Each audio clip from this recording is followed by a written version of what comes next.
Hello नमस्कार दोस्तों, welcome back to railway expert YouTube channel. जैसा कि आपको पता है, जो आपके आरआरबी एनटीपीसी जिसके एग्ज़ाम चल रहे हैं और जो आज हम बताने वाले हैं वो हूबहू आपके 28 सवाल जो आपके शिफ्ट दूसरे में जो 6 तारीख को पूछे गए हैं उनको हम बताने वाले हैं। और ये ऐसा नहीं है कि ये अदर शिफ्ट में रिपीट नहीं होते हैं, अदर शिफ्ट में रिपीट भी होते हैं और इनसे जो भी मिलते जुलते या जिससे इनसे अलग संबंधित जो भी क्वेश्चन आ सकते हैं उनको भी, जो अदर फैक्ट हैं उनको भी हम आपको बताने वाले हैं। तो वीडियो को जितने एक्स्ट्रा फैक्ट बताएंगे उनको भी आपको याद रखना है और जो हम आपको क्वेश्चन बताएंगे उनको भी आपको याद रखना है। जैसे कि चलिए शुरू करते हैं। यहाँ से पहला क्वेश्चन है। पहले क्वेश्चन में आप पूछा गया था, ये 6 तारीख का दूसरे शिफ्ट का है, जिसमें पूछा गया था कि दिल्ली की मुख्यमंत्री हैं रेखा गुप्ता। रेखा गुप्ता किस विधानसभा क्षेत्र से चुनाव लड़ी थी? तो इनका विधानसभा क्षेत्र था, ये आपको पता है कि दिल्ली में बीजेपी की गवर्नमेंट बनी है, अभी हाल ही में बनी है, तो इन्होंने शालीमार जो बाग क्षेत्र था यहाँ से विधानसभा क्षेत्र से इन्होंने चुनाव लड़ा। और यहाँ पे अब ये पूछा जा सकता है ये कब मुख्यमंत्री बनी, किस तारीख को बनी? तो ये इन्होंने शपथ ली थी वो 20 फरवरी 2025 को ली थी। अब ये भी पूछा जा सकता है कि कौन से नंबर की ये मुख्यमंत्री हैं? तो ये दिल्ली की 9वें नंबर की हैं, ओवरऑल 9वें नंबर की हैं। तो इसमें यह भी पूछा जा सकता है कि दिल्ली की महिला मुख्यमंत्री कौन से नंबर की हैं? अगर महिला मुख्यमंत्री पूछा तो ये 4थे नंबर की महिला मुख्यमंत्री हैं। तो और पहले नंबर की महिला मुख्यमंत्री कौन थी? ये सुषमा स्वराज थी, जो पहले नंबर की दिल्ली की मुख्यमंत्री थी। इसके बाद नीचे चलेंगे। कांग्रेस का दिसंबर 2029 में जो पूर्ण स्वराज्य अभियान था, जो प्रस्ताव पारित किया गया था, ये इसकी अध्यक्षता किसने की थी? जो कांग्रेस अधिवेशन हुआ था 1929 में, इसका अध्यक्षता किसने की थी? इसकी अध्यक्षता की थी वो आपकी की थी जवाहरलाल नेहरू ने। ये जो अधिवेशन, अब इससे नेक्स्ट पूछा जा सकता है कि जो 1929 का अधिवेशन है वो कहाँ पे हुआ था? तो ये हुआ था आपका लाहौर में। लाहौर में ही पूर्ण स्वराज का प्रस्ताव पारित किया गया था। ये जब पूर्ण स्वराज का प्रस्ताव पारित हुआ तो उस समय जो लाहौर अधिवेशन हुआ तो उस समय वायसराय कौन था? वायसराय थे आपके लॉर्ड इरविन। भारतीय राष्ट्रीय कांग्रेस की स्थापना कब हुई थी? ये जिसने स्थापना जब हुई थी उस टाइम जो वायसराय थे वो आपके थे A.O. ह्यूम। इसके बाद नेक्स्ट जो क्वेश्चन पूछा गया था उसकी बात करते हैं। गुप्त काल के बाद अग्रहार के अधीन जो गुप्त काल था, जिसमें अग्रहार के अधीन क्या था? जो अग्रहार के अधीन थी, जो मंदिर को दान दी जाने वाली भूमि थी, इसी को हम अग्रहार कहते थे। यह क्वेश्चन पूछा गया था। इसके बाद गुप्त काल में भूमि नियंत्रण के मुख्य अधिकारी को क्या कहते थे? ये क्वेश्चन कुछ एक बच्चे ने बताया कि ये क्वेश्चन था कि गुप्त काल के बाद अग्रहार के अधीन जो भूमि थी उसको क्या कहते थे? तो ये जो दान दी जाने वाली भूमि थी इसको अग्रहार कहते थे। दूसरे बच्चे ने बताया गुप्त काल में भूमि नियंत्रण के मुख्य अधिकारी को क्या कहते थे? इसको कहते थे अग्रहारिक। इसके बाद जो कुमार मात्य हैं, ये कौन होते थे? ये कुमार मात्य होते थे। ये अलग और पूछे जा सकते हैं, ये अन्य पद हैं। ये कुमार मात्य होते थे, एक राजा और प्रजा के मध्य संबंध अच्छे रखता था। इसका काम क्या था कुमार मात्य का? कि राजा और जो प्रजा है इनके मध्य जो संबंध है इनको अच्छे रखना। और इसके बाद थे जो शादी विग्रह थे, इनके मामले थे विदेशी मामलों को नियंत्रित करना। इसके बाद क्वेश्चन नंबर 5 था, वर्तमान में इसरो के अध्यक्ष कौन है? जिसको पूछा गया था, अभी हाल ही में उनको बदला गया है, यानी कि जनवरी 2015 में बी नारायण को बनाया गया। अब बी नारायण का आपको क्रम भी याद रखना है, किसको रिप्लेस किया ये भी याद रखना है, क्योंकि नेक्स्ट शिफ्ट में पूछेंगे तो वो ये पूछेंगे कि बी नारायण का कितना नंबर है। ये 11वें नंबर के बने हैं और इन्होंने जो पदभार लिया है वो 11 जनवरी 2025 से लिया है। और 10वें कौन थे? इसमें पूछा जाएगा कि 10वें जो थे वो कौन थे? 10वें थे इसमें एस सोमनाथ। पहले जो थे वो थे विक्रम साराभाई।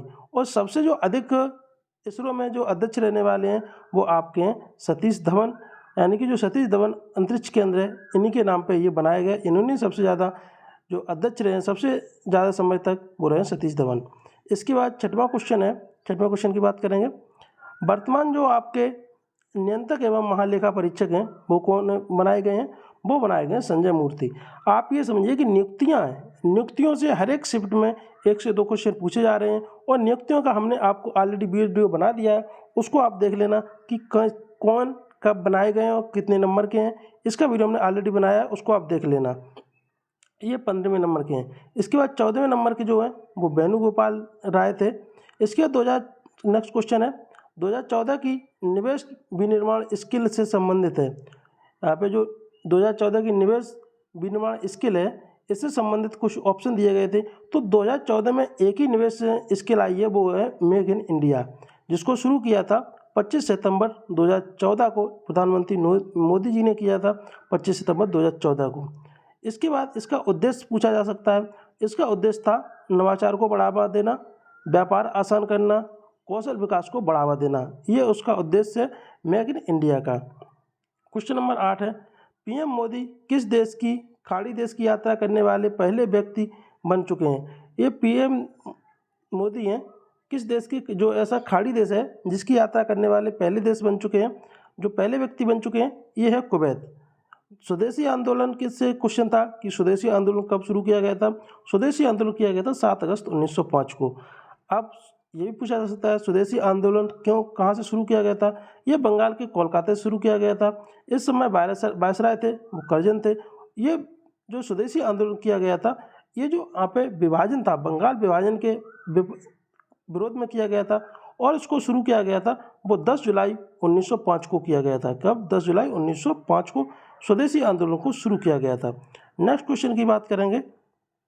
थार रेगिस्तान, इससे संबंधित था एक क्वेश्चन कि थार रेगिस्तान है, इसको भारतीय मरुस्थल कहते हैं। थार रेगिस्तान से जो क्वेश्चन था उसका पूरा क्वेश्चन ऐसे ही कुछ संबंधित था थार रेगिस्तान से। तो थार रेगिस्तान के बारे में हम आपको बता देते हैं। इसे भारतीय मरुस्थल भी कहते हैं। भारत के उत्तर पश्चिम में है। इसकी दिशाई पूछी गई थी कि ये थार रेगिस्तान है, ये कहाँ पे स्थित है। तो इसका एक उपनाम भी है, इसको हम भारतीय मरुस्थल भी कहते हैं या फिर ग्रेट इंडिया डेजर्ट भी कहते हैं। ये स्थान उपस्थित है जो थार रेगिस्तान कहाँ पे, ये राजस्थान में, और ये भारत के उत्तर पश्चिम में ये स्थित है। इसके बाद 11 नंबर, शकों पर विजय के बाद चंद्रगुप्त मौर्य का विवाह किससे हुआ था। जब चंद्रगुप्त मौर्य ने शकों पर विजय कर ली तो उसके बाद इन्होंने जो नंद वंश की राजकुमारी थी जिनका नाम था दुर्धरा से इन्होंने विवाह कर लिया था।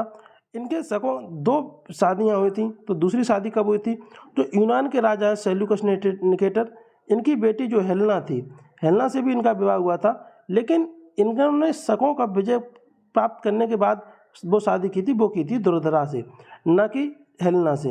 हेलेना से इन्होंने एक राजनीतिक संबंध थे जिसकी वजह से इन्होंने शादी की।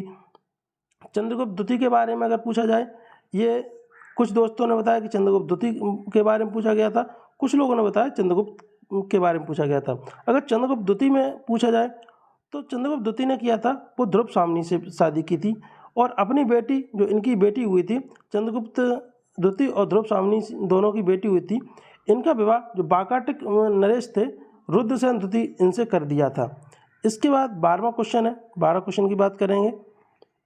जो गति शक्ति है इसका उद्देश्य क्या है। हमने आपको जब 5 तारीख को मेरा एग्जाम हुआ था तो हमने आपको पहले ही बताया था कि क्या क्या आपको पढ़ना है क्या नहीं पढ़ना है। वो वीडियो इसी वीडियो यूट्यूब पे, उसमें आप देख लो। उसमें मैंने पहले से बता दिया था कि आपको इसरो है वो आपको 100% पढ़ना है। आपके जो भी नई नियुक्तियाँ हैं उसको 100% पढ़ना है।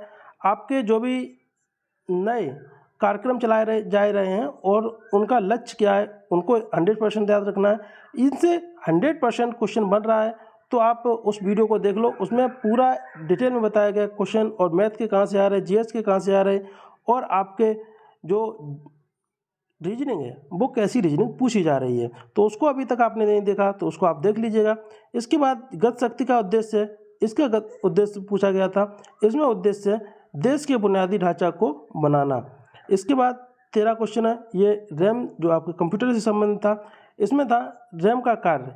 रैम का कार्य होता है डेटा को अस्थायी रूप से स्टोर करता है, यह वर्तमान कार्य को निष्पादित करता है। आपको पता है जब कोई भी कार्य होता है कंप्यूटर में तो वो रैम में कार्य होता है। जैसे ही हम उस कार्य को बंद कर देते हैं तो वो रैम से हट जाता है, यानी कि ये वोलेटाइल नेचर की मेमोरी होती है। इसके बाद 14वां निःशुल्क न्यायिक सहायता, जो विकास सहायता किसने शामिल किया गया था।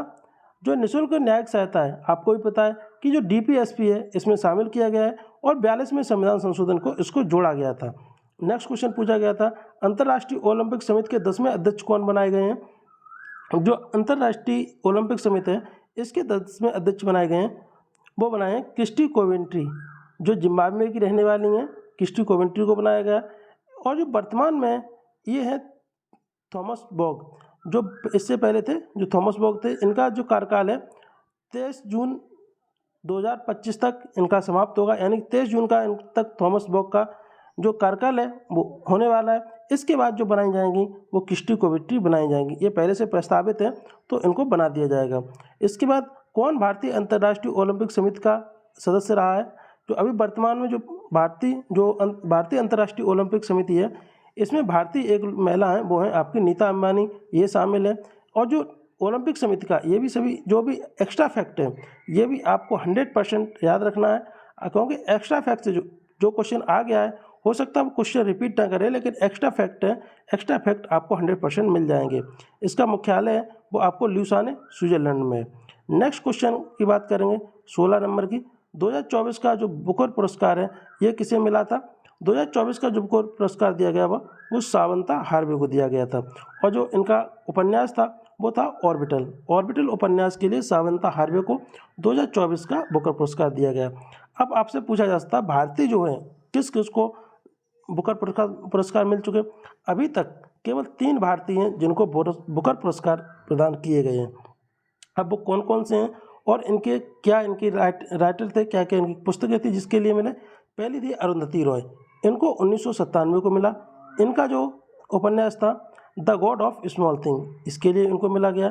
दूसरी थी किरण देसाई, इनको 2006 में मिला है बुकर पुरस्कार। इनके लिए इनका जो उपन्यास था द इनहेरिटेंस ऑफ लॉस, यानी कि द इनहेरिटेंस ऑफ लॉस, इसके लिए मिला किरण देसाई को लिए। इसके बाद अरविंद अडगा है, अरविंद अडगा को 2008 में मिला है बुकर पुरस्कार और इनको मिला है द वाइट टाइगर के लिए। 2024 का अंतर्राष्ट्रीय जो बुकर पुरस्कार है वो जेनी अर्फनबेक को मिला है और कैरोस जो उपन्यास है ये इसके लिए मिला है। तो इसके बाद होंगे ये आपका बुकर पुरस्कार है और नीचे जो आपका अंतर्राष्ट्रीय बुकर पुरस्कार है, इसमें आप कंफ्यूज नहीं होना। जो बुकर पुरस्कार है वो सावंता हार्वे को मिला है, अंतर्राष्ट्रीय बुकर पुरस्कार है वो जेनी अर्फनबेक को कैरोस के लिए मिला और जो बुकर पुरस्कार है वो ऑर्बिटल के लिए मिला है। इसके बाद क्वेश्चन नंबर 17 जो आपका बफ बिल था, इसमें क्या परिवर्तन किया गया।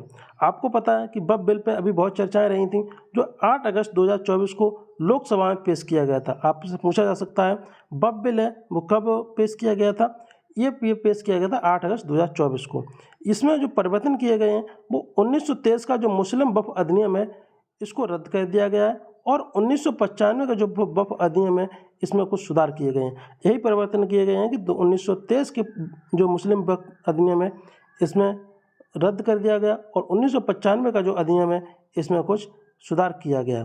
इसके बाद क्वेश्चन नंबर 18 की बात करेंगे। जो भारतीय सिंचाई का मुख्य स्रोत क्या है। जो भारत में सिंचाई होती है इसका मुख्य स्रोत पूछा जाता है, ये आपका इसमें आया है। इसके बाद 3rd शिफ्ट में भी आया है। सोचिएगा ये भारतीय जो सिंचाई के लिए इसमें जो मुख्य उद्देश्य है, जो मुख्य स्रोत है वो है आंतरिक जल।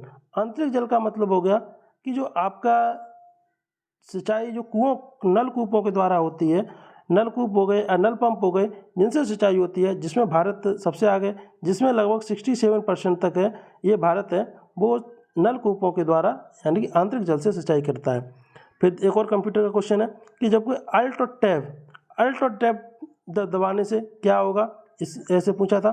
तो अल्ट टैब से भी जो एप्लीकेशन के बीच स्विच करता है, जैसे कि हमने आपको खोल के रखा है कि आपको हमने यहाँ पे वर्ड फाइल भी खोल के रखी है, एक्सेल फाइल भी खोल के रखी है और आपकी जो पीपीटी भी खोल के रखी है। हम अगर अल्ट टैब दबाएंगे तो अगर हम एक्सेल से होंगे तो वर्ड पे पहुंच जाएंगे, फिर अल्ट टैब दबाएंगे तो ऑटोमेटिक हम पहुंच जाएंगे पेंट पे, और जब फिर अल्ट टैब दबाएंगे तो यहाँ से तुरंत फिर एक्सेल पे आ जाएंगे। जितने भी आपने एप्लीकेशन ओपन करके रखी होंगी, विंडो ओपन करके रखी होंगी, वो तुरंत वहाँ पर मूव करती रहेंगी। यही होता है इसका अल्ट टैब का कार्य। इसके बाद बात करेंगे जो आपकी रसोई है। सोचिएगा ये आपके नॉर्मली जीवन से पूछा गया है कि जो रसोई है, रसोई में परासरण का जो उदाहरण है वो क्या हो सकता है। जैसे कि परासरण में क्या होता है, जैसे भी कोई भी वस्तु है जिसमें पानी भर के फैल जाना होता है, जैसे अचार है, अचार बनाना भी आपका परासरण होता है। जैसे सूखे मेवे होते हैं, जब आप अंगूर को देखा होगा, अंगूर को पानी में डाल देते हैं तो फैल जाते हैं, फूल जाते हैं, तो उसी को हम परासरण कहते हैं। तो जो भी इस प्रकार ऑप्शन दिया होगा वही आपका परासरण था। फिर उसके बाद OCI, OCI का फुल फॉर्म पूछा गया था। OCI क्या है, इसका फुल फॉर्म होता ऑयल कॉर्पोरेशन ऑफ इंडिया। इसके बाद डिपेंड करेगा कि ऑप्शन में क्या ऑप्शन दिए गए थे। OCI के और भी ऑप्शन हो सकते हैं। ऑप्शन में अगर ऑयल कॉर्पोरेशन ऑफ इंडिया दिया होगा तो इसमें यही आंसर था। इसके बाद ओलंपिक का सम्मान से एक संबंधित था क्वेश्चन था, जिसको दोस्तों ने बताया कि ये ओलंपिक सम्मान था। इसके बाद आपको मैथ के भी क्वेश्चन आज बताने वाले हैं कि मैथ के क्वेश्चन कहाँ कहाँ से पूछे गए हैं। मैथ के जो क्वेश्चन पूछे गए हैं वो आपके परसेंट से एक क्वेश्चन पूछा गया है, जिसमें बिल्कुल सिंपल था। कोई एक संख्या दी थी, उसका 50% का 2% निकालना था, यानी कि ये भी 100% निकालना था, यानी कि वो भी जो संख्या आने वाली थी वही सेम संख्या आने वाली थी। इसके बाद जो हाइट एंड डिस्टेंस है, इससे क्वेश्चन था। इसके बाद चालन दूरी से क्वेश्चन था। इसके बाद जो है आप 1 रुपये में 6 नींबू खरीदते हैं तो 100% लाभ पाने के लिए इसको 1 रुपये में कितने नींबू हैं वो बेचना पड़ेगा। इस प्रकार सेलिंग प्राइस पूछा गया था। इसके बाद ज्योमेट्री से भी 2 क्वेश्चन थे, चालन दूरी से 2 क्वेश्चन थे। इसके बाद जो नंबर सिस्टम है, नंबर सिस्टम से अभी भी 4 से 5 क्वेश्चन आ रहे हैं, तो यहाँ पे 4 क्वेश्चन नंबर सिस्टम से मांग सकते हैं। परसेंट है, परसेंट से भी आपके 2 क्वेश्चन थे। इस प्रकार 4, 2, 6, 2, 8, 1, 9, 2, 11 और 12, 13, 14 क्वेश्चन आपके ये लगभग आपके आ रहे हैं। इनको आपको बिल्कुल ही बहुत ही सावधानी से पढ़ के जाना है, और आपका जैसे ही एग्ज़ाम होता है तो आप हमारे यूट्यूब चैनल पे, आप हमारे टेलीग्राम चैनल पे बता सकते हैं कि आपने कितना अटेम्प्ट किया है, आज क्वेश्चन क्या क्या पूछे गए थे, तो जिससे कि और दोस्त हैं उनको भी पता चल सके कि क्या क्या क्वेश्चन पूछे गए थे। इसी के साथ इस वीडियो में यहीं तक मिलते हैं। नेक्स्ट वीडियो में तीसरा शिफ्ट है उसका भी हम आपको बताने वाले हैं कि तीसरा शिफ्ट में क्या क्या पूछा गया था। थैंक यू, धन्यवाद।